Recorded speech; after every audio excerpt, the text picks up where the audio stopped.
Well, good evening, everybody. Today you are on Pritch on the Pitch, and today we'll be going through the Tottenham Hotspur versus Southampton game. Wow, Spurs have popped off this transfer window. They brought in Perisic, Bissouma, Richarlison, and Longley on loan from Barcelona. That's how you support your manager if you're trying to get into the top four or win the Premier League. However, none of them start today. This will be Conte's first game of his first full season with Spurs. Looks like he's been backed by the board, but as I said, none of them start today, so it's your normal Spurs lineup. Southampton's new signing of Lavia starts, and it pushes Romeo further forward than he would usually be, and what we usually saw him play last season. Hasenhüttl will be after a solid start, and this is a tough game going away to Spurs after all of those reinforcements. It's going to be a tough one. The first thing I noticed in this game was that Kane was dropping deeper. I know he wears the number 10, but he was really fulfilling that number 10 role. So with Spurs playing the 3-4-3 and Southampton playing the 5-3-2, the midfield was packed. And with Kane adding to this, there was bodies everywhere. It was congested as F. This is making it hard for either team to keep possession and giving away sloppy passes. And because everyone is so close to each other with the lack of space, and as soon as you get the ball someone's on you, it makes the play look very frantic. However, even though they have just said there wasn't much space, Southampton got the real first attack where a ball was put into the box to be only partially cleared, but to drop to the feet of Dnipro. He beats Royale, who dives in, and then Dnipro chips it to the edge of the box where Ward-Prowse is waiting.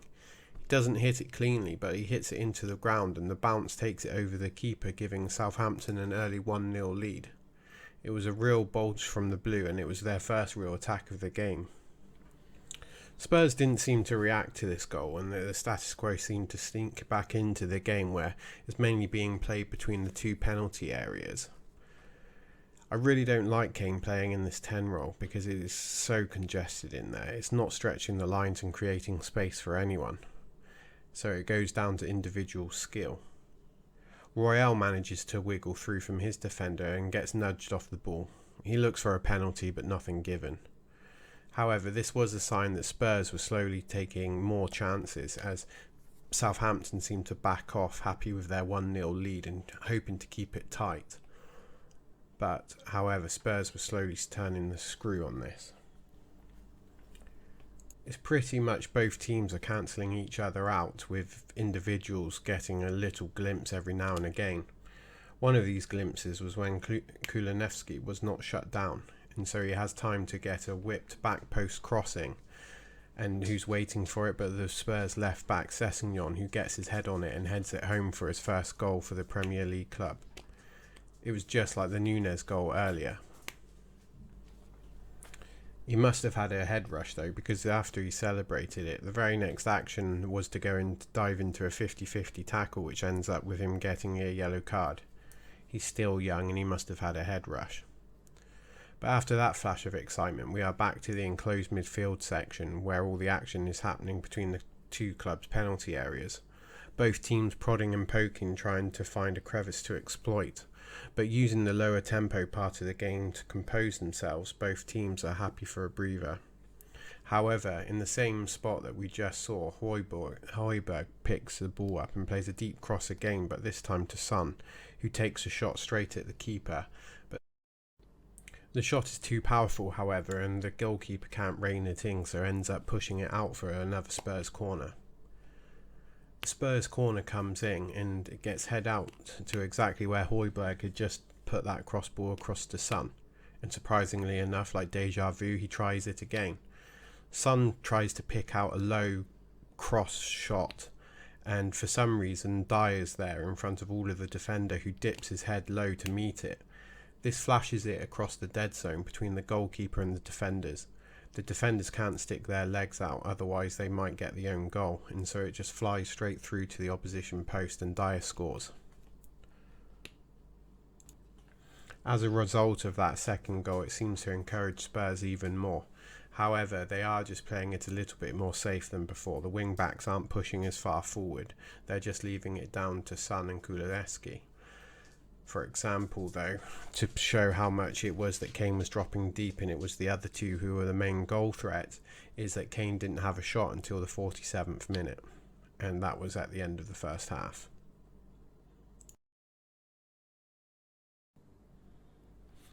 So the second half kicks off and Southampton make some personnel changes.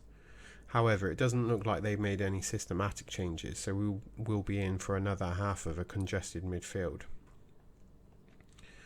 I've already mentioned in the game that Kane drops deep, and this is highlighted on the 52nd minute where Spurs have a chance, who basically they've been a fan of a short corner, and they get it and whip it into the 6-yard box, but there's no one on the end of it.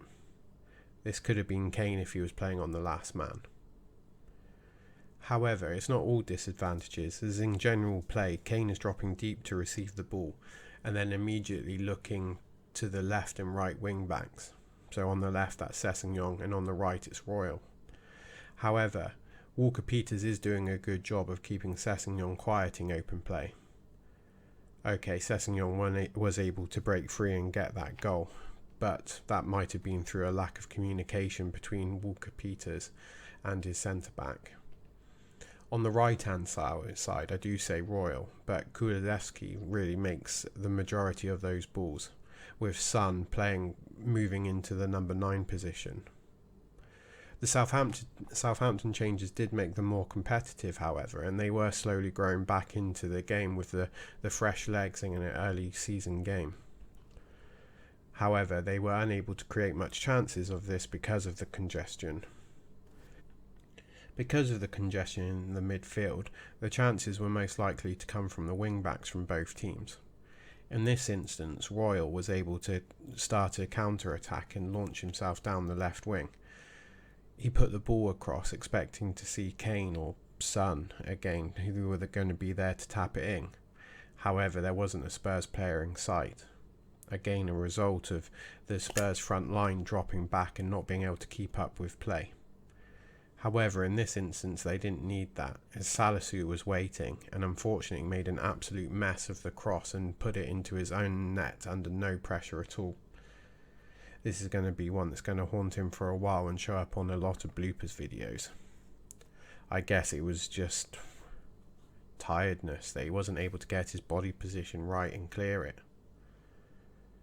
I feel sorry for the guy, and after that, a lot of the Southampton heads did drop.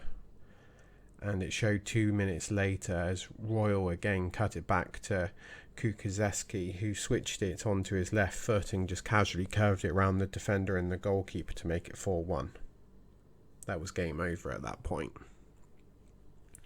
I did carry on watching it because I wanted to see if any of the new subs did actually make it on the field for Spurs, and Perisic did. But alas, the game was well over, so it's hard to judge anything by at that point. And all the rest of them didn't come on until the 89th minute. It's something I've never understood why managers do that. So for both teams, it was a tale of it's great for one team but bad for the other. Spurs were always going to be a problem this season, as considering last season that they had European football. They fired a manager, got Conte in, who lost his first 6 games, and even in a press conference said that perhaps Spurs should fire him. He still managed to end up in the top 4. This time he has the whole season to start with, so I am expecting big things from Spurs. He joked himself at why Spurs weren't considered to be a title contender, and I actually think they might be this season.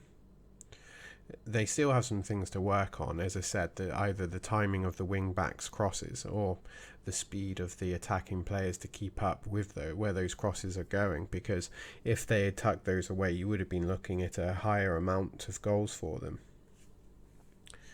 Southampton didn't play badly, and in a game like this where it's so tight in the midfield, it's not any big thing that really lets a team down. It's the little things. Of course, with the 4th goal and the 3rd goal for that matter, both of those could really be avoided. So that is something that they want to work on. But Hasenhüttl is under pressure this season. I have seen on some sites that they expect Southampton to get relegated. But Hasenhüttl is a big trainer, and he does like grilling his team on the training pitch, so we'll see what happens to them. I think this win puts Spurs at the top of the league for this week until Sunday evening to see if any of the others can beat them. But I would imagine with a 3-goal difference that will put them top going into the next week, but we'll see. So thank you for listening. Catch my next video, and remember to like, comment and subscribe. Catch you later.